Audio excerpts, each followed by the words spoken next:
Olá, amigo do jornal CMTO News. Hoje é uma data especial, um mês especial também, porque hoje se faz um ano do nosso primeiro podcast. E para comemorar esse aniversário, chamei aqui o aluno da 2306, Pedro Locatelli. E o tema hoje é um tema muito pouco explorado, que é sobre o leste europeu durante a Segunda Guerra Mundial. Pedro Locatelli, cumprimente o nosso público aí. Bonjour, bonsoir. Cumprimente o nosso público. Cumprimentar o público. Bom dia, me chamo Pedro Rodrigues Locatelli. Prazer em conhecer. Bom dia a todos, boa tarde, não sei que hora que vocês vão assistir esse vídeo, mas é um prazer estar aqui. É um tema, como o professor César falou, extremamente complexo e difícil achar biografias e livros que tratem exclusivamente desse assunto. Então, aqui a gente vai tentar trazer esse conteúdo de forma mais dinâmica possível também. Muito obrigado. O jornal CMTO News ele teve início ano passado e já completamos um ano. E graças aos alunos que acreditaram nesse projeto, que vocês terão o nome na descrição desse vídeo. Você que nos assiste, que nos acompanha o trabalho, nos acompanha em nosso trabalho, você não seja um vacilão, viu? Você se inscreva no canal, compartilhe, passe para os seus amigos e venha conosco. O leste europeu, durante a Segunda Guerra Mundial, ele é um tema de difícil acesso, vamos falar assim. Porque quando você recorre ao YouTube e também a livros em PDF, materiais em PDF, você encontra falando muito do leste europeu já no final da Guerra Fria. E durante a Segunda Guerra Mundial, não é tão fácil você encontrar como se encontra sobre o nazismo.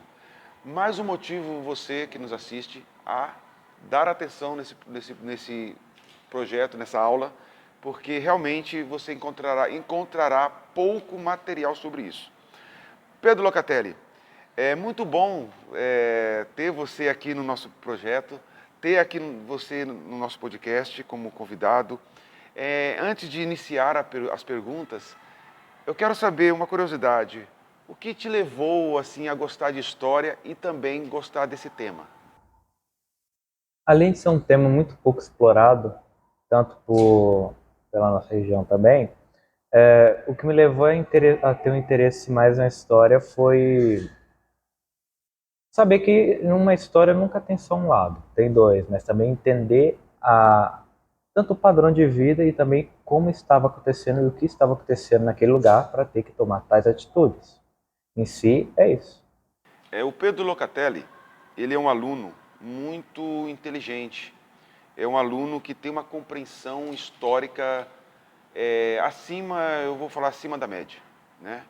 Então, acredito que, tenho certeza que você irá dar conta do recado.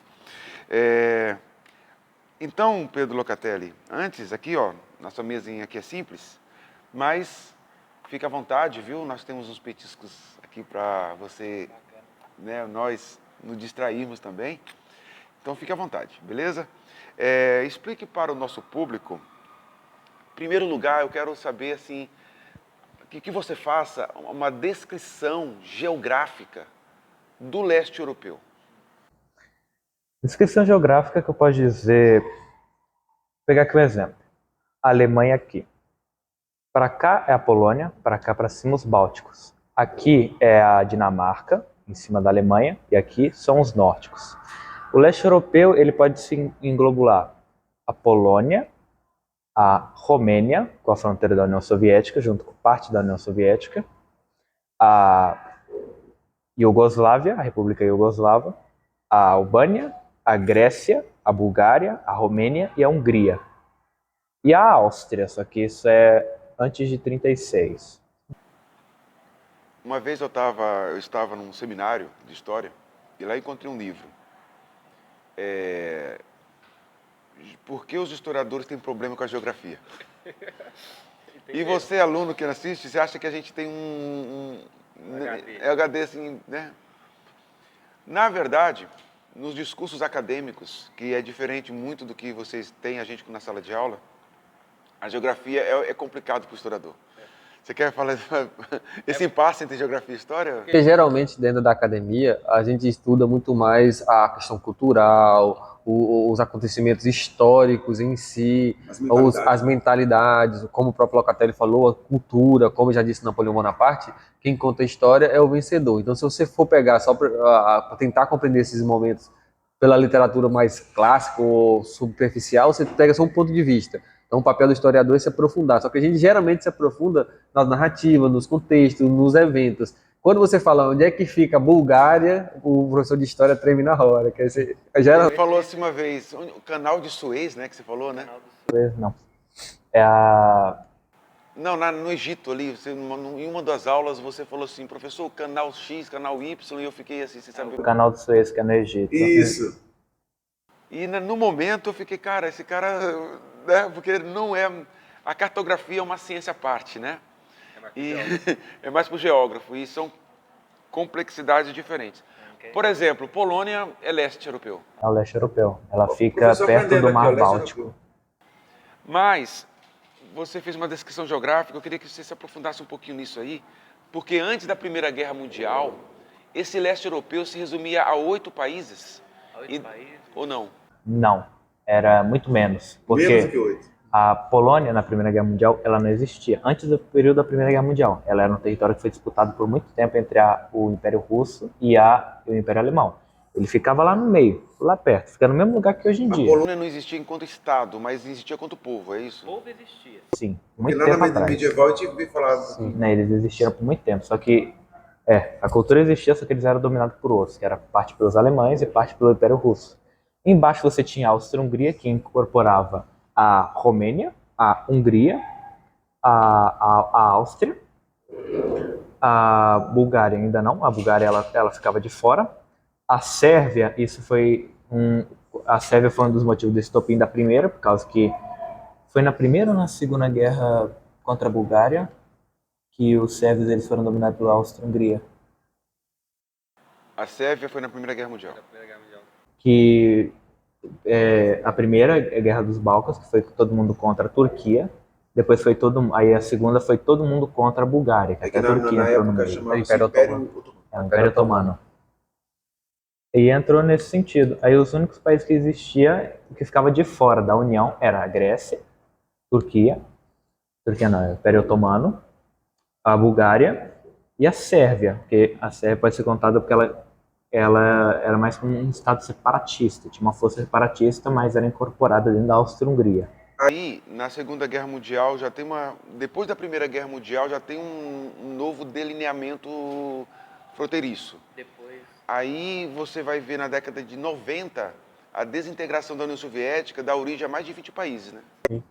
Da mais de 20 países e o resto da Iugoslávia, que ela acabou em 2003. Para o nosso público, é possível você descrever um pouquinho já, eu sei que o nosso tema é dentro da Segunda Guerra Mundial, mas para falar mais do aspecto geográfico, você consegue descrever um pouquinho, após a desintegração da Iugoslávia, a desintegração da União Soviética, os países que foram formados?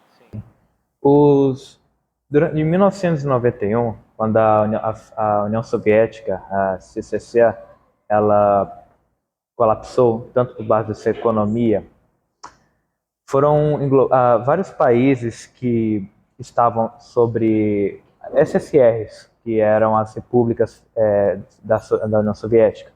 Eles tinham uma certa... que eram os povos, as etnias que ali continham, que tiveram sua independência. Como o caso foram os belorussos, a Letônia, Lituânia e Estônia, que ficam lá os bálticos, chamam os 3 países bálticos.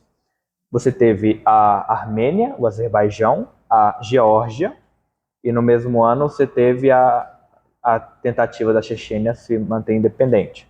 Você teve também a independência na Ásia Central do Turcomenistão, Tajiquistão, Cazaquistão. Armênia? Ah? Armênia também? Armênia e Azerbaijão foram lá no Cáucaso, Ah, obrigado. que é junto com a Geórgia. Sim. Aí esse na Ásia Central, que é os países lá no meio, que vai até o Afeganistão, você teve o Cazaquistão, o Tajiquistão, Turcomenistão e outros dois lá, mas terminam com Quistão, eu esqueci o nome dos dois. Cazaquistão, Paquistão, Uzbequistão. Não, Paquistão, Paquistão. ele era, depois 20, do Raj britânico acabar lá na Índia, ele era uma separatista ali, lá no norte.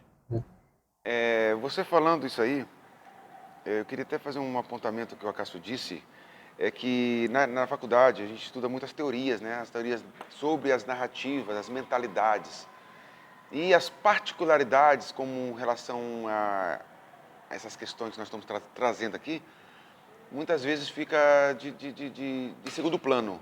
Também na faculdade, a gente não é que se especializa, a gente se aprofunda em um tema que a gente escolhe, né? Eu escolhi falar no TCC, sobre Tocantins, a economia no norte goiano, né? Porque geralmente a gente faz trabalhos locais, né? Então, muita gente acha que o professor de história tem todo o universo na cabeça, e não é assim também. Mas, você falando aí, me fez lembrar de um assunto aqui. Porque o leste europeu, quando ele é colocado ao conhecimento público de forma histórica, ele é colocado entre o comunismo e o nazismo. Porém, eu tenho uma certa, assim, não é desconfiança, mas é quase um fato mesmo, que ali a complexidade está para além da política e da ideologia. Há uma complexidade étnica, cultural que vem desde os tempos remotos. Habilidade de várias etnias em uma só união, tanto pelas convergências entre elas. Quando se fala em Europa, eurocentrismo é muito falado hoje nas faculdades, né, e chega até vocês de forma de narrativa. Renascimento, Itália. Colonização, Península Ibérica. O leste europeu é completamente esquecido, totalmente ignorado. Lá no século III, depois de Cristo, o grande império era o Império Romano, Romano do Ocidente, né? E ali havia, além dos romanos, havia os povos germânicos.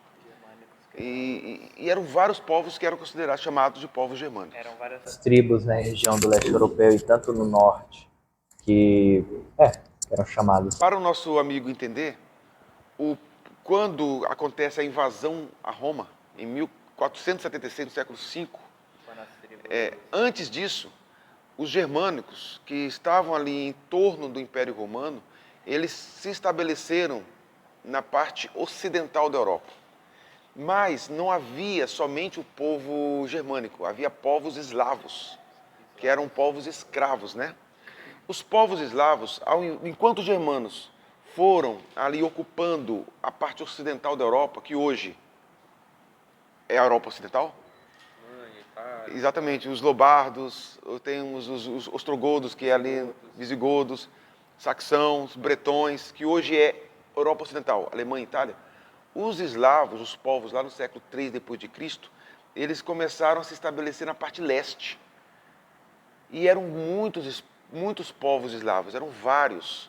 Também tinha os que estavam vindo da Ásia, como os russos, que Chamado povos indo-europeus, né, que vieram. E eles se alocaram, se estabeleceram na parte leste. E ali eram vários povos eslavos. Eu acredito que essa fragmentação e também não é só fragmentação, porque se nós pularmos no tempo, na Primeira Guerra Mundial, antes da Primeira Guerra Mundial, havia nesse povo um conceito de pan-eslavismo, de unificação desses povos. Eu espero que tenha ficado um pouco mais, fica claro com essa explicação, porque nós estamos no século III e fazendo ligação com a Primeira Guerra Mundial. Observe como as ideias, as mentalidades, elas permanecem por séculos. Em pleno 1918, havia uma intenção de unificação dos povos eslavos. a Federação Eslava, como diz. Um outro adendo é que a origem do povo russo também é eslava. Por isso que o russo ele não tinha só interesse econômico na Sérvia, havia um interesse também étnico. Agora, pulando para 2023, deixo a pergunta, Putin, será que ele tem essa mesma intenção? Porque provavelmente você desconfia de ter. O que você acha? Deixe seus comentários embaixo. Só um adendo, o próprio Putin já falou sobre isso. Ele já deu alguns comentários, então pesquise alguns comentários dele sobre a questão histórica, a reunificação dos povos eslavos. E desse ano mesmo ele já comentou algo sobre esse sentido. A Federação Russa, sendo um país com o maior número de etnias juntas em um lugar, tanto pode causar a desestabilidade pelo tanto de etnias que tem lá. Mas caso como uma federação onde cada região dessas etnias tem uma certa autonomia, não pode chegar tanto num acordo, pode chegar num acordo, mas eu acho que na paz entre essas etnias que, tipo, tem também o seu passado, algumas que odeiam as outras, tipo, um exemplo, sérvios e a Sérvia e a Bósnia e a Herzegovina. Vai ser difícil você tentar entrar em entendimento entre essas etnias, mas você pode forçá-las a conviver juntas, como Tito fez. Então, o leste europeu é um conflito étnico, há um desejo de unificação, talvez não tenha morrido esse desejo. Há uma questão religiosa também, porque tem os cristãos e os muçulmanos, também o Império Turco, ele era um império muçulmano, né? Me salvou aqui, viu? Um comentarista de história sempre é importante. Que realmente Constantinopla foi tomada pelos muçulmanos, né, tal. Então, é um contexto ali, é interessante, cara. Mas, a parte que é mais presente é o conflito ideológico entre o nazismo e o comunismo. Para nós entrarmos um pouco mais nesse segundo capítulo do podcast, eu peço para o Acácio fazer uma definição para o nosso ouvinte sobre, teoricamente, o que é o comunismo, o socialismo e o que é o nazismo. Primeiramente, é um tema complexo e foi até bom essa introdução que o César já colocou, é que culturas, mentalidades e tradições não são extinguidas em um lapso de tempo, em uma quebra de tempo, de um ano. O império não cai em um ano e no ano seguinte toda a mentalidade muda junto. Como já diriam alguns historiadores, né, e filósofos, para que uma nova cultura seja criada, uma nova ética tem que ser criada. Quando a gente pega ali o entorno da Primeira Guerra Mundial, você vai ter povos que ainda viviam em um sistema imperial. E mesmo aqueles que tinham se emancipado, ainda era muito recente, povos que foram, durante todas as suas origens, durante séculos, governados por um homem que nascia e crescia com seu direito divino, histórico, cultural de governar. Esses povos ainda sentiam essa proximidade histórica com o absolutismo, com a monarquia. Com o colapso da Primeira Guerra Mundial e com os fracassos de algumas democracias, esses discursos que traziam essa ideia de unificação, de concentração de poder na mão de um homem que, pela essa população, trazia essa imagem quase divina de ser praticamente o arauto ali, né, da liberdade, o arauto da liberdade do seu povo, não de todos os povos, isso é claro. Liderização nacional. Isso, e aí a gente entra em algumas características específicas desses sistemas. Primeiro, o comunismo, ele traz suas origens remotas um livro que inclusive eu li no começo desse ano, né, que foi o Comunismo Utópico, né, o Socialismo Utópico ali, o Comunismo Utópico, que é um livro muito bom, que é o Utopia, recomendo a leitura. Ele é muito mais seria a palavra? É literatura mesmo em si, né? Porque ele traz essa ideia de uma sociedade governada de forma onde não há o Estado, onde os indivíduos se respeitam, onde não há pobreza, fome, um sistema solidário, coletivista. Depois nós tivemos os grandes mentores, né, do socialismo, ou do comunismo, nesse caso específico último, né, que é Karl Marx e Engels, que ele vai trazer uma proposta científica para aplicação. Então, Karl Marx ele vai produzir o Manifesto Comunista e o Capital, livros aí importantes para a compreensão desse sistema. O que esse sistema vamos focar mais aqui na questão do científico, que é o que é mais recente, que a gente mais abordado, né? Tanto do científico como o prático, né? Aquele que a gente convive. No socialismo prático, no comunismo, né? Eu vou botar aqui socialismo para comunismo, porque provavelmente, se o caso não tenha tido contato com esses dois sistemas, eles são sistemas de transições. O socialismo seria uma liberdade, uma emancipação do capitalismo que seria instalada e com o tempo chegaríamos ao comunismo, que seria uma sociedade sem Estado e sem classes sociais. Quando o Karl Marx ele produz o Manifesto Comunista, quando ele produz o Capital, faz a crítica ao sistema capitalista, ele vai trazer alguns elementos. uma luta de classes, por isso nós temos a história materialista, ou seja, o material, ou seja, ele tira a religiosidade e tenta aplicar todos os sistemas em uma lógica binária. Não existe mais espiritualidade, tudo é feito Metafísico. matéria, homem, né? Trabalho. Isso exclui o metafísico e tudo fica materialista, ou seja, material, pessoal. E aí ele vai trazer uma visão de mundo praticamente binária, em onde existe o opressor e o oprimido. E ele vai olhar a história nesse contexto. Então o sistema socialista, ele trazia essa ideia de revolução, muitas das vezes armada, violenta, em que a classe trabalhadora, ela tomaria consciência do seu lugar, sua classe, da sua exploração. Então ele vai ter alguns mecanismos aí como que é muito debatido, e você que estiver assistindo jovem, que não se aproximar, isso é importante para a sua vida, entender a questão do mais-valia, entender a questão do neoliberal, e principalmente do Karl Marx a questão do mais-valia, em que o valor trabalho é explorado pelo patrão, ou seja, pelo burguês. Então o burguês, ele, em teoria, de acordo com Karl Marx, ele não enriquece pelo seu trabalho, mas sim pelo trabalho dos outros, as horas não trabalhadas que o indivíduo fica dentro da fábrica, ou seja, a diferença da hora trabalhada e do salário. E aí nós tivemos algumas, né, revoluções, como a Revolução Russa em 1917, que traz essa ideia de uma sociedade sem classe social, sem futuramente Estado, e que os indivíduos sejam iguais entre si. E agora sobre comunismo e fascismo, né, tentando ser breve aqui, senão vai prolongar. Agora só uma pergunta antes de você entrar no nazismo, né, o conceito de nazismo. O socialismo do Karl Marx é um socialismo científico. Ciência parte da observação, experimentação, né? Como é que ele pôde experimentar uma classe que nunca existiu? E para falar que é científico? Essa que eu nunca consegui entender. Uma das maiores críticas justamente é essa, porque ele critica o socialismo utópico, justamente pelo fato de ter sido mental, ou seja, imaginário.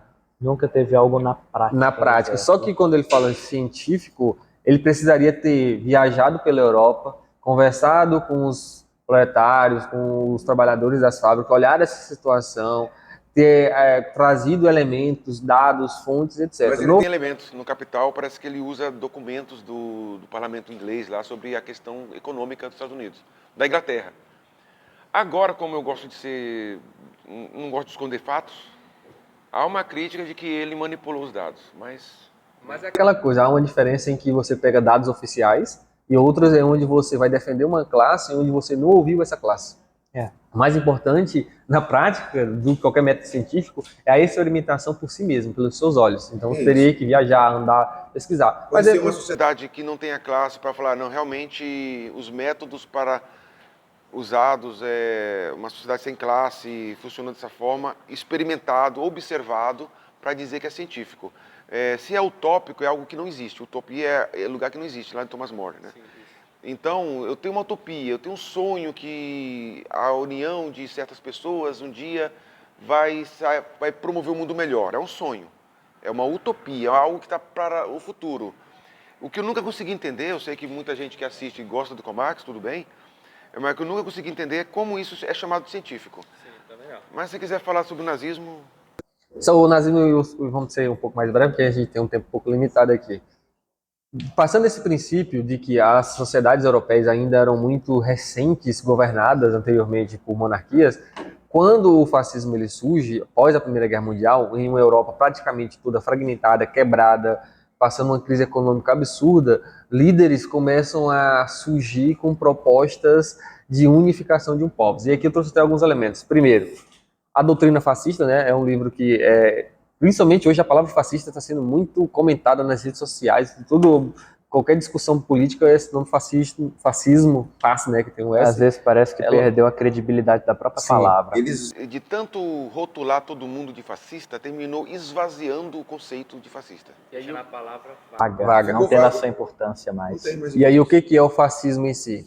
Ele é um estado em que o poder é concentrado dentro do Estado. Como disse o próprio Mussolini, tudo dentro do Estado. Eu até destaquei uma das frases dele que ele fala o seguinte: o bem da comunidade é mais importante do que o bem do indivíduo. Ou seja, dentro de um Estado fascista, as minorias, o indivíduo em si, ele não tem a mesma importância da comunidade. Ou seja, os direitos civis, né, os direitos individuais não são respeitados. O que importa é o partido. E, portanto, há até uma diferença aqui entre patriotismo e nacionalismo. O sistema fascismo vai trazer o nacionalismo. O que é, primeiramente, patriotismo? Patriotismo é o amor à sua cultura, ao seu povo, à sua língua, à sua tradição, à sua família. O nacionalismo, ele traz um pouco desses elementos, mas também ele vai trazer a simbologia ao partido. O nacionalismo, ele também traz uma ideologia política, então vai além do amor à sua terra. A nação. A nação. Por isso que você vai ver nos sistemas fascistas e nazismo símbolos, culto ao líder e não culto ao povo, não às tradições. Você vai ver símbolos como a águia, o próprio Um facho, culto de personalidade. de personalidade. Isso se viu no Hitler e se viu em Mussolini. E o nacionalismo forte de que a nação conduzirá o povo. Né? Conduzirá o povo a marcha para Roma, que Mussolini se instalou no poder, junto com o conselho. Antes de você continuar, para o nosso ouvinte, eu faço vocês exercitarem a memória quando vocês estudaram romantismo. E no romantismo, que é um movimento literário, não é só literário. Né?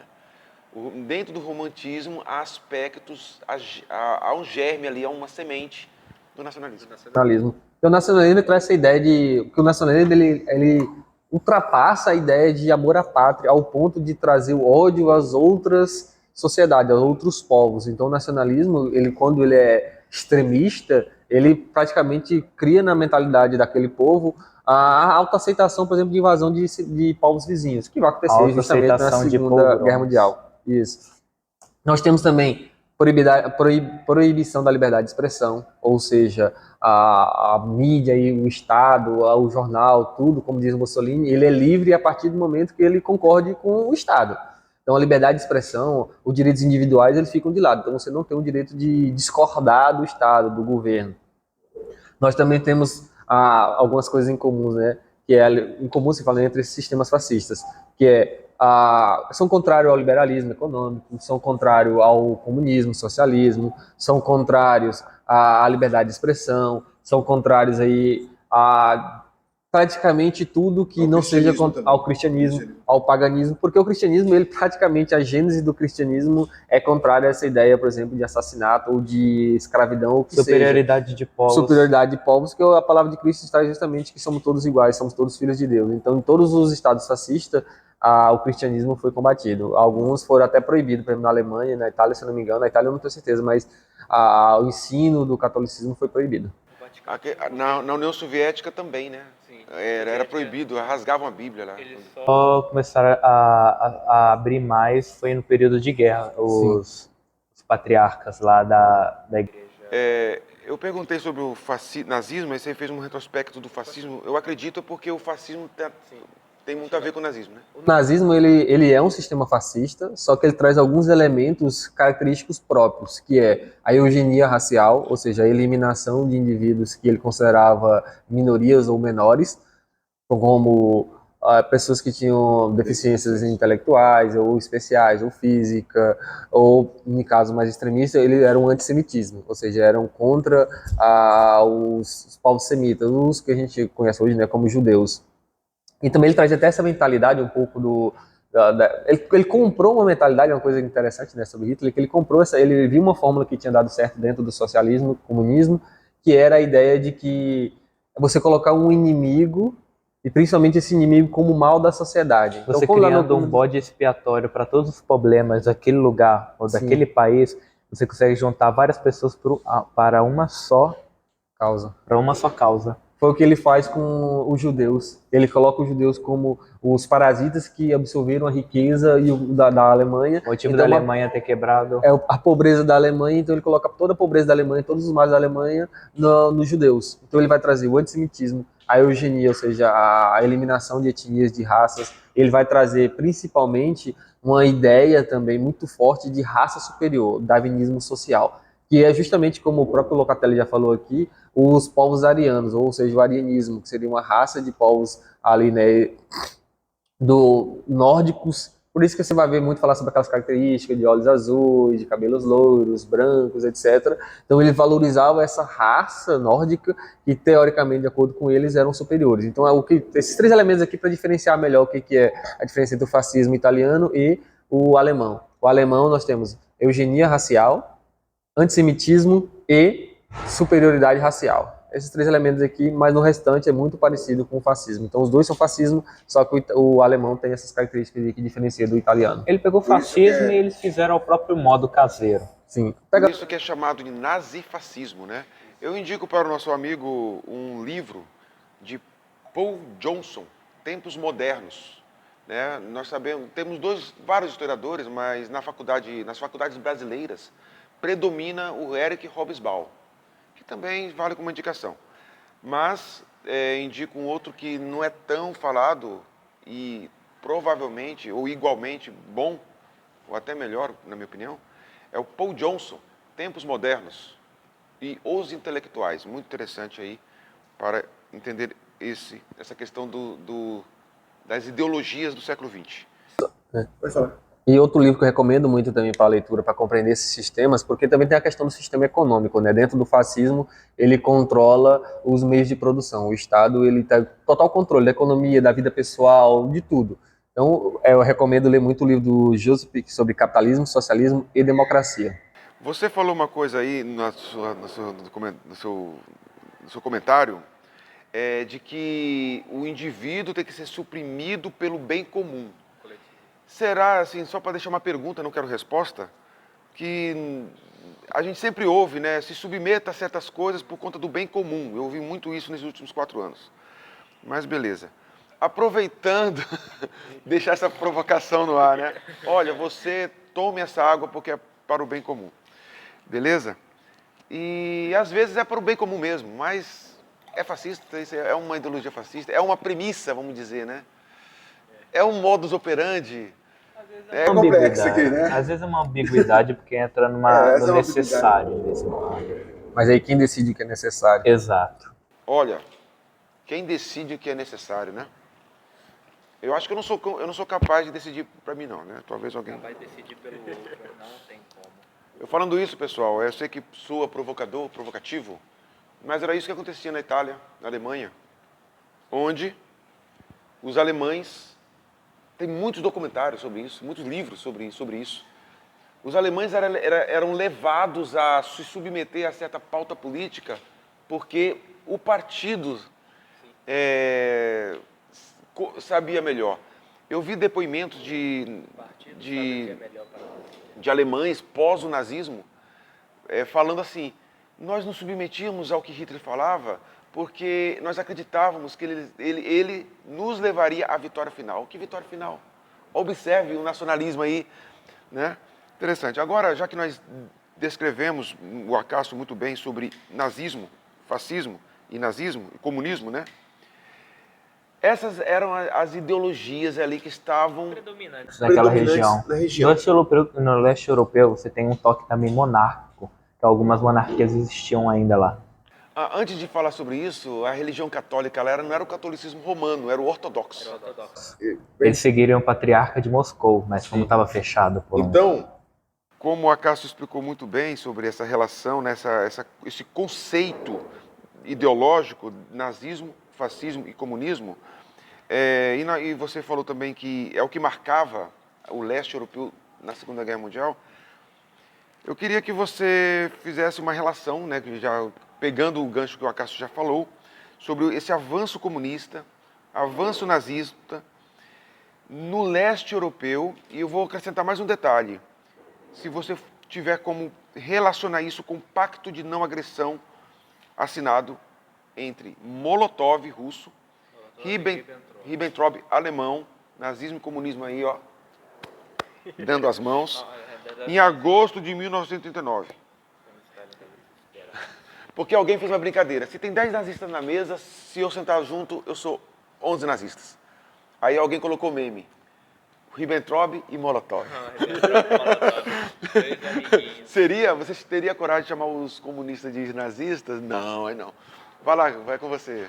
A relação que eu posso ver, quando rolou o pacto de não agressão entre Ribbentrop e Molotov, que também foi um dos motivos que aconteceu, porque Stalin estava desesperado para conseguir mais tempo possível, ou tentar evitar o inevitável, adiar o inevitável, que era a guerra. Depois que esse pacto foi assinado, quando a Alemanha e a União Soviética invadiram a Polônia, separando ela no meio, o leste e o oeste.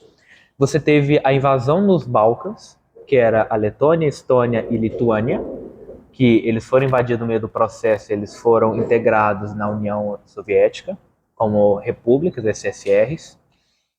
E você teve uma parte da Romênia integrada, que era a Bessarabia, que era uma região de montanhas lá na fronteira com a Romênia. E claro, eram disputas territoriais. Com esse avanço, a União Soviética ela aumentou seu território na região, influenciando o quê? Muito as ideias socialistas para grupos locais que já existiam. Como exemplo, o Sindicato Socialista na Iugoslávia, vários sindicatos por lá, até na Grécia, que foi o PRR, ou PK, ou L alguma coisa.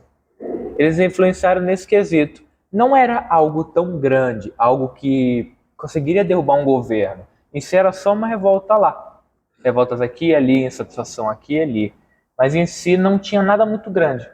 E só começou a mudar quando o leste europeu ele tanto foi invadido e também tanto quando ele estava sendo libertado, entre aspas, Ele pelos foi soviéticos. anexado pela Rússia. União Soviética. Não, quem anexou eles foram os nazistas, que chegaram até a Grécia. Mas Você está falando de quais países ali? A Iugoslávia, quando ela foi Iugoslávia. invadida, a Grécia, quando ela foi invadida, a Romênia e a Hungria, elas não foram anexadas pelos alemães porque eles tinham mudado seu governo para os protectorados. Mas eles foram anexados pela União das Repúblicas Socialistas. Se diz anexado porque eles viraram estados satélites, mas não território nacional. Mas não era União das Repúblicas Socialistas? Era, só que eles não foram anexados. A Polônia, ela não virou um estado da União, virou um estado satélite. Estado satélite é o quê? Um governo fantoche. O governo fantoche é o quê? Por exemplo, dá um exemplo. Eu imagino que... Você coloca o seu melhor amigo lá no governo. O Napoleão colocou o Napoleão III na Espanha, beleza, é um rei fantoche ali. Exato. Aquele governo que você controlar a gente lá no Napoleão já, velho. aquele governo que você controlar aquele país. É isso. Tem todo o controle daquele país na mão dele. Então quer dizer que a União Soviética foi imperialista nesse sentido? Rapaz, vou te contar, foi muito. Eric Hobsbawm não chama, né? Ele chama os Estados Unidos que não conseguiu 1 centímetro de terra nem território, porque estava em território americano, de imperialismo. Mas a União Soviética jamais é imperialista. Enfim, né? Agora, o que eu queria, assim, porque a União das Repúblicas Socialistas Soviéticas, houve uma independência, então se houve uma desanexação, eles estavam anexados, não era? É porque quando... O que eu quero que você, não sei se você vê dessa forma. A anexação, a Romênia não estava anexada, mas estava em um governo fantoche. Não era uma anexação? As tropas russas não andavam lá livremente? Eles tiveram que atropelar esses países por causa que estavam junto. É a União das Repúblicas Socialistas Soviéticas. Sobre a Iugoslávia, por quê? Porque na Primeira Guerra Mundial, se você lembrar da história, a Itália lutou ao lado da Tríplice Aliança. Mas houve o Pacto de Londres, no qual promete à Itália uma região na Albânia que fica ali na região balcânica. A Itália, a Península Italiana fica aqui. A Albânia, ela é um país que ainda existe hoje em dia. Ele fica bem aqui, do lado da Sérvia e um pouco acima da Macedônia. Exato. Então, o leste europeu, porque, resumindo aqui, o leste europeu, ele é complexo pra caramba. Porque teve a parte anexada pelos russos, que é a União das Repúblicas Socialistas, e teve uma parte anexada pelos iugoslavos, que era a República da Iugoslávia, o Reino da Iugoslávia. Era Reino da Iugoslávia, que significa Eslavos do Sul. E neste território, na Segunda Guerra Mundial, o que vai lutar lá? As tropas inglesas, tropas americanas e tropas comunistas contra as tropas socialistas. Não. Porque havia um governo nacionalista muito forte ali, que impedia essa integração, não é isso? Sim. Mas... Eles me lembram mais a Grécia. Por exemplo, foi na Grécia. A Itália lutou, a Itália enviou tropas para essa região por conta da promessa do território. A Alemanha, idem, porque as duas estavam coligadas. Japonesas, idem, porque elas estavam coligadas. Os japoneses, eles confiaram nos britânicos que eles iam ganhar. O controverso é o seguinte, os ingleses foram para lutar contra os italianos. E ao lado dos ingleses, os comunistas. O que vai resultar? vai resultar a Iugoslávia, um reino do Marechal Tito, um reino comunista, aliado à União Soviética, que na Guerra Fria é controverso, porque na Guerra Fria, somente na Guerra Fria, o comunismo iugoslavo vai manter algumas relações econômicas com os Estados Unidos, mas ideologicamente eles estavam aparelhados à União Soviética. Não Muito, Não muito. eu discordo que, tipo, não era um reino mais. Por quê? Quando o Philip, que era em Na 36, Guerra Fria não era um reino, mas no não era um início, reino, não é- após a Primeira Guerra Mundial, era um reino. era um reino. Era o Philip, que era um menino de 16 ou 17 anos que estava no poder. Só que, como ele não era, como ele não era adulto para governar, ele era governado por um conselho que tinha lá dentro. Aí, quando a Alemanha ela invade a Iugoslávia, o Filipe ele é exilado e cria um governo Para... paralelo lá na Inglaterra. E todas as ondas de tanto aí que entra os sindicatos comunistas também no meio. Como não tinha rei, lá virou uma guerra de partisãs. O quê? A própria Alemanha, já pelo seu sentido de superioridade étnica, eles enxergavam os eslavos como subhumanos. Exatamente. Subhumanos, a escória, como eles chamam. E falando isso dentro de um lugar onde só tinha eslavos, uma união. Então, tanto o exército alemão, que antagonizava ainda mais a própria população, você começou a ter revoltas, como partisãs, que foi uma das maiores resistências do mundo, que foi essa guerra de partisãs na Iugoslávia, onde quase juntou a população inteira contra o exército alemão. O Tito, ele conseguiu sobressair nesse porque ele era um marechal do exército. Só que, como o Filipe ele fugiu da Iugoslávia, quem ficou lá foram representantes e líderes de vários tipos de ideologias que queriam unificar o mesmo sentido. Tinha os que apoiavam ainda o rei, tinha os que apoiavam ainda o sentido democrático e tinha os que apoiavam o comunismo, que era o Tito. O que mais se saiu no meio das guerras de partisã foram o Tito, pelo tanto seu meio de propaganda para poder chamar o próprio povo e também por um método que ele usava que era o seguinte: a Alemanha, quando a Iugoslávia foi anexada inteira, tinha uma regra que a Alemanha impôs que é o seguinte: a cada soldado alemão morto por algum membro partisã dentro da Iugoslávia, vilas inteiras eram dizimadas, mas com a cada soldado morto equivalia a 100 civis iugoslavos na região, que foi dito. Aí Tito ele usou essa ideia para fazer o seguinte: quando ele e sua linha de partisãs atacavam uma cidade e matavam os alemães estacionados na guarnição da região, ele chegava num palanque e falava: quem quiser vir, que venham comigo, se não, não venham. Por quê? Se eles issem, eles iam morrer. Mas se eles não issem, eles iam morrer mesmo assim. Sem saída. Aí o único método de saída era se juntar aos partisãs de Tito, que eles tiveram um papel muito importante para segurar tanto na liberação com os soviéticos. Eles, em conjunto com os soviéticos, liberaram os Balcãs, em região a Iugoslávia inteira, porque de um exército pequeno englobou milhões. Como o caso preto ou o caso negro era uma operação anti-partizã para segurar a resistência naquele negócio que falhou, que a Alemanha foi, percebeu o quanto desgastado a guarnição alemã estava na região. E com isso sucedeu a levantamentos de milhões de partisãs na região. Fazendo o quê? Cidades inteiras sendo libertadas pelos poderes tanto de Tito junto com os soviéticos. Aí no final, quando se estabeleceu, quando os soviéticos passaram pelos Balcãs e estavam entrando a primeira bota deles na Alemanha, os Balcãs eles foram se organizando. A Romênia e a Hungria, eles não eram mais o condetorado fascista, eles viraram sindicatos comunistas em regiões que foram apoiados por Stalin, que foram colocados no poder. Isso englobou foi a Iugoslávia, a Albânia, a Hungria, Romênia, Polônia e a Grécia ficou de fora. E foi assim que começou. Eu discordo com aquela opinião do senhor sobre que ele era alinhado com os interesses de Stalin, porque não. Pra você ter ideia, quando o Comintern ele foi dissolvido em 41 e 42, para os soviéticos poderem entrar nos aliados, que era a facção dos aliados, eles, no período pós-guerra, quando deixaram de lado esse negócio de colocar as diferenças de lados para derrotar um inimigo maior, eles criaram um sindicato na Polônia, acho que em Stanislau qual é o nome da capital da polonesa? Varsóvia.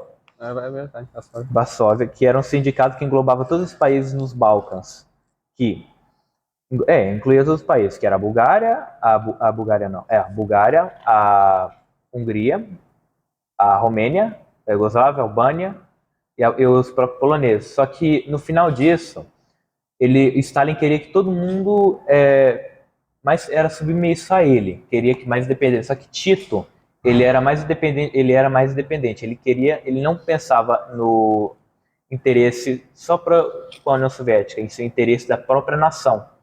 Ele era tanto nacionalista, tanto comunista lá. Ele é um socialismo diferente do russo. É o nacionalista. Assim, diferente, né? Porque você falou, tudo bem, mas eles tinham relações estreitas com Stalin. Eles tinham. O Stalin foi... Eles tinham relações estreitas com Stalin, mesmo não é uma opinião, né? É um fato, né? É um fato. Agora, quer ver uma coisa? Pacto de Varsóvia, em 1955, é que Stalin... Declara a cortina de aço. De ferro. É, Não foi Stalin, foi Churchill que falou esse nome. Churchill. Agora sim, ó, no Pacto de Varsóvia, em 1955, Stalin rompe com relações diplomáticas com a Iugoslávia. com a Iugoslávia. Aí, um embargo econômico nela. Exatamente. Aí podemos observar que a partir de então, Iugoslávia socialista, União Soviética socialista, eram dois blocos diferentes, mesmo com a mesma ideologia. mesma ideologia. Por isso que a da União Soviética, hoje ela é muito mais citada historicamente como stalinismo do que como comunismo. Você geralmente vai encontrar a ideologia política, o partido em si, ou como foi governada a União Soviética durante esse período como stalinismo.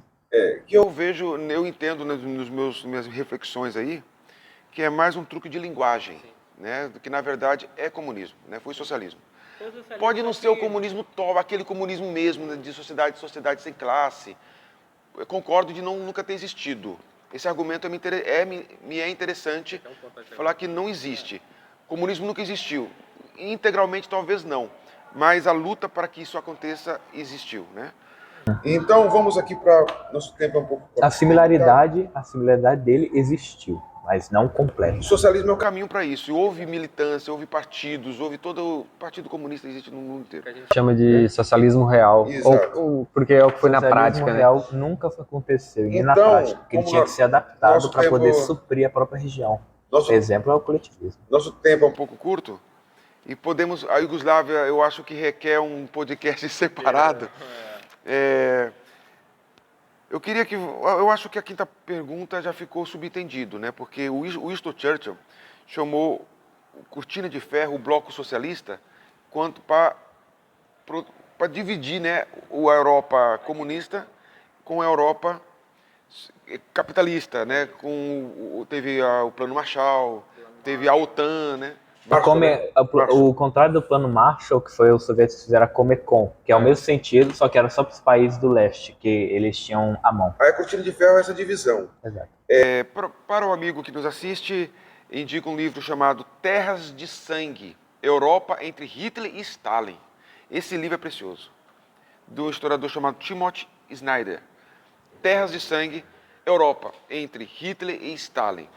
E temos aqui a contribuição de um jovem, né, um aluno da tua turma, 2306, Guilherme Fernandes de Jesus. Guilherme Fernandes, valeu aí, cara. Eu quero que você, de forma resumida, porque o nosso tempo é limitado, quais foram as principais nações do leste europeu envolvidas na Segunda Guerra Mundial, acredito que já foi até falado, e como suas experiências diferiam das nações do Ocidente. Eu vou resumir a pergunta dele.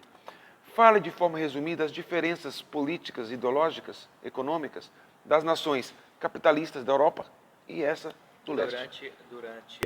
Durante o período da Segunda Guerra ou pós-guerra? Segunda Guerra Mundial. Segunda Guerra, Como, se você deixar de lado os únicos países que não se aliaram ao pensamento do Reich, que foi os países que não se aliaram ao eixo foram a Grécia, a Iugoslávia, a Bulgária ela ficou meio termo, Eu tenho em cima do muro. E a Ela ficou Bulgária, nesse meio ela não era amiga assim, política não era da amiga Yugoslávia. ela tinha a oposição étnica da Bulgária dentro da Iugoslávia também. Os países que aderiram não às ideias, mas sim à mão, o governo, a asa da Alemanha, foi a Romênia e a Hungria. A Romênia, tanto porque ela queria a Bessarabia de volta, era um sentido por causa que a União Soviética tinha mandado um ultimato em 39, demandando a Bessarabia, como foi na Carélia, só que a Romênia cedeu ela. A Hungria, ela queria se juntar lá. Ela queria se juntar no meio lá porque para se sentir segura tanto os soviéticos também. Que aí você teve a ascensão dos protetorados fascistas na região, que foram eu não me lembro se era monárquico ainda, mas continua a figura, só que Eu cortando você um pouco, desculpa por isso, mas eu acho que a pergunta seria mais interessante após a Segunda Guerra Mundial, né? Acho que a Alemanha é um bom exemplo É porque dessas duas ideologias. o Muro de Berlim, a Alemanha...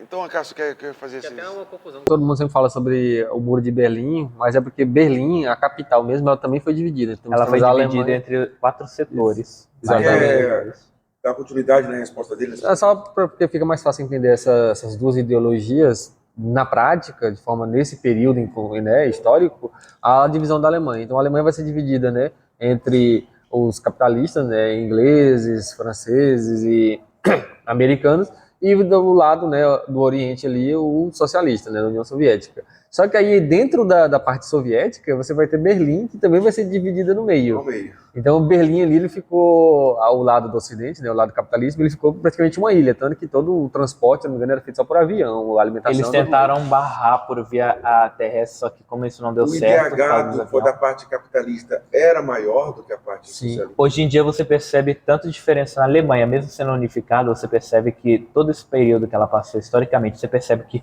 o leste, pode-se dizer, mais pobre que o próprio oeste. Na região, hoje em dia você ainda pode perceber essa diferença. Aí há muito essa questão também que o público, né, ali mais voltado ao ideal socialista, ele vai dizer que a Alemanha do Ocidente ela não cresceu por si mesma, não cresceu pelo capitalismo em si, mas pelo grande volume de recursos injetados pelos Estados Unidos. Investimento. Mas nada proibia a União Soviética de fazer o mesmo na região ocidental. Exato. Então, O modelo econômico era um modelo diferente, né? Que não permite a livre iniciativa, a criatividade, a individualidade. É natural que isso tenha efeitos práticos. Mas nós somos aqui honestos e mostramos os fatos. E o leste europeu, com o avanço comunista lá, teve um elevado índice de alfabetismo, né? Reduziu o analfabetismo naquela região, né? Se é um ponto positivo, acredito que sim. Enquanto o Ocidente realmente foi mais industrializado, mais o IDH e tudo melhor nesse sentido econômico de acesso a serviços, a bens e riqueza. Você que nos assiste aí, não esqueça de dar seu like. E vamos aqui para a parte dos agradecimentos. Agradecemos ao Guilherme da 2306, que nos ajudou aqui, participou, enviando a pergunta do internauta. E como é um ano de podcast, todos os alunos que estão envolvidos com esse projeto não devem ser jamais esquecidos. Tainara, Isadora Barbosa, né? Cleiton e Pedro Henrique, depois eu falo dos demais, porque esses meninos aqui, esses 4 alunos, foram os pivôs lá em junho para agosto, né, junho, quando eu falei que eu queria reiniciar esse projeto e estava procurando interessados. Pedro Henrique Barbosa, Anderson Cleito falaram, professor, eu estou contigo. Tainara e Isadora falaram, professor, eu estou com você. Esses 4 foram chamando mais alunos. Jaciane, que está aqui, Maria Eduarda, é um prazer ter você aqui no nosso projeto, né? Maria Luísa também, Ana Clara, que não pôde estar presente, e os demais alunos da primeira série que estão fazendo parte. Vocês são 10, merecemos uma confraternização, beleza? Agradeço aqui ao João Batista e Isadora, já falei, e o jornal CMTO News, a partir de agora, ele está em parceria com o projeto da Biblioteca Teotônio Segurado do Colégio Militar do Tocantins. Você não perca seu tempo, não. Dê seu like, se inscreva e compartilhe. Estamos de volta e agora é a parte que muita gente fica ansioso para conhecer melhor o Pedro Henrique, não, Pedro Locatelli. Locatelli. Primeiro, Locatelli, vem de onde esse sobrenome, Locatelli? Locatelli, pelo que eu descobri, ele vem da Itália. Provavelmente, né, Nardoni, na família famosa aí.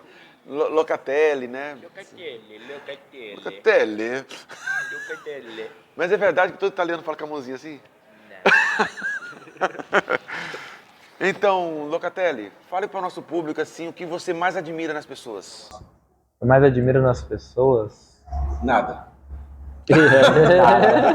Cada um é diferente, mas cada um é diferente, mas é o simples fato que demora tanto para mostrar o que ele é de verdade. Você admira o que nas pessoas assim? O que te chama a atenção? De qualidades. Sinceridade. Você encontra pessoas sinceras? É complicado, porque tem que diferenciar uma pessoa que... é porque tem diferença de sinceridade. Tem uns que agem como um babaca, falando que é sinceridade, aí outros sabem fazer sinceridade. E o defeito, assim, o que as pessoas têm que você mais fica assim, com medo, assim, que você não gosta? O que eu mais não gosto, mal entendido. Qualidade sua? Parcial, mas ao mesmo tempo puxando um rumo mais lógico. Defeito. Defeito? Pensa um cara preguiçoso que sou. O que você gosta de fazer nas horas vagas? Quando eu faço nas horas vagas, ou eu vou jogar algum RTS. Só quero mandar mensagem pra namorada. Eu não tenho uma namorada, não. Nunca tive ninguém, nunca beijei ninguém pra trás. Você assume esse público que você nunca beijou ninguém? Aí, ó. Mas Aí- é bom no RPG. Mas o rapaz é bom no RPG. É bom no RPG, eu também gosto muito de procurar, tipo, quando eu vejo um assunto que eu bati o olho e já pegou interesse, eu quero procurar tudo ao redor. Cada coisa, cada pedra virar aquilo lá e achar qualquer resposta naquilo. Então, assim, onde você levaria uma namorada? Você não tem namorada? Não tem. Mas tem alguém visto ou tá bem como está? Tá bem como está. Então, beleza. Esse é o Pedro Locatelli. E antes de fazer a última perguntinha, eu quero que o nosso amigo, nosso comentarista aqui do CMTO News, comentarista oficial e insubstituível, esse projeto aqui, Cássio, El Gran Acácio. esse projeto aqui, ele não teria também, se não fosse a parceria que eu tive com o professor Acácio desde o início desse projeto. Muito obrigado, viu, Cássio? Obrigado, valeu. El Fazer Gran coisa- Acácio. Fazer meus agradecimentos aqui, primeiro a participação como um todo e um dos alunos aqui que eu encontrei ano passado, que eu tive o prazer de ter alguns momentos ali de aula, depois fui por causa do remanejamento, acabei saindo da turma dele, foi o Locatelli, porque eu percebi isso que ele falou agora no último momento, né, sobre ele, de que quando ele encontra um assunto que ele gosta, ele se aprofunda o máximo possível, e geralmente nas nossas conversas, percebe-se que ele é imparcial, ou seja, ele não dá juízo de valor a tais acontecimentos ou coisa do tipo, ele pesquisa, vai a fundo dos dois lados, e aí para montar uma própria opinião, e ele consegue opinar de forma bem neutra, e é uma coisa a ser admirada. Por mais ele falou que é preguiçoso, talvez seja no meu ponto de vista, não conhecer ele pessoalmente, né, mas se o indivíduo tem essa capacidade de buscar conhecimento, eu não considero preguiçoso. Preguiçoso é para mim um indivíduo que não quer fazer absolutamente nada da vida. Se você dedica ao conhecimento, se especializa, você vai provavelmente ser um grande produtor de conhecimento no futuro. Segundo, sobre essas ideologias, só queria fazer na finalização, levantar uma hipótese e ficar uma perguntinha no ar. Porque o que o fascismo deixou de legado foi essa ideia de que o indivíduo, ou algo coletivo, é maior do que o indivíduo. Então, sempre que o indivíduo tenta contestar o Estado, ele é tido como fascista. Todo mundo pega esse nichozinho e fala, então você é fascista, então você é fascista. E aí você vai ver o seguinte, nós temos alguns modelos hoje, né, políticos, como o próprio socialismo, que traz essa ideia de um bem maior. Então, Então você não luta pelo seu bem, você luta pelo bem maior da sociedade, pelo bem todo. Aqueles velhos chavões, você não gostaria que todo mundo tivesse saúde, educação, moradia, etc. Na democracia também acontece algo muito parecido, né? Não estou dizendo que ela seja algo negativo em sua totalidade, mas a democracia também traz essa ideia de o bem comum. Então, se você... Bem comum, mais do que uma pessoa quer, diferença de 10. Sim, e aí quando fala assim, o bem comum, aquele momento, contraria os seus ensinamentos, ensinamento do seu pai, etc., você é tido como retrógrado, você é tido como fascista. Então, de certo modo, algumas pautas, alguns movimentos, eles são empurrados e a população tende a silenciar. E na maioria das vezes, quando você vai conversar no dia a dia ali, você percebe que a população não concorda com aquela pauta, mas no modo amplo político dá a impressão que todo mundo concorda, porque a gente já se retraiu, principalmente quem é mais conservador se retrai, porque ao contestar essa coletividade ou esse bem comum, não estou falando de forma negativa, mas às vezes trazendo dados, pontos, você sempre é taxado como fascista. Então, cuidado com essas... Defendemos o bem comum, mas quem é o iluminado que sabe do bem comum, né? Exatamente. Nem todo mundo vai ficar satisfeito. É assim que vai funcionar. Pedro Locatelli, indique para nós, para nosso leitor aí, algum livro, documentário, alguma coisa que... Livro, eu acho muito difícil encontrar algum que envolve do leste europeu, mas documentários em português é complicado. Eu tive que muito era procurar em outros idiomas, principalmente no inglês. Um canal que eu recomendo muito para ver é The Armchair Historian, que ele pega nesse sentido, demonstrando tanto do leste europeu e também um dos únicos que eu encontrei falando direito da Grécia, mas ele falando do seu modo parcial também. Para quem não sabe, Pedro Locatelli é poliglota, viu? Russo, inglês e a língua materna. Locatelli, muito bom ter você aqui e deixa uma lembrancinha aqui do jornal CMTO News. Se inscreva no nosso canal, César Augusto, História para Dentro da Cabeça e tchau para vocês.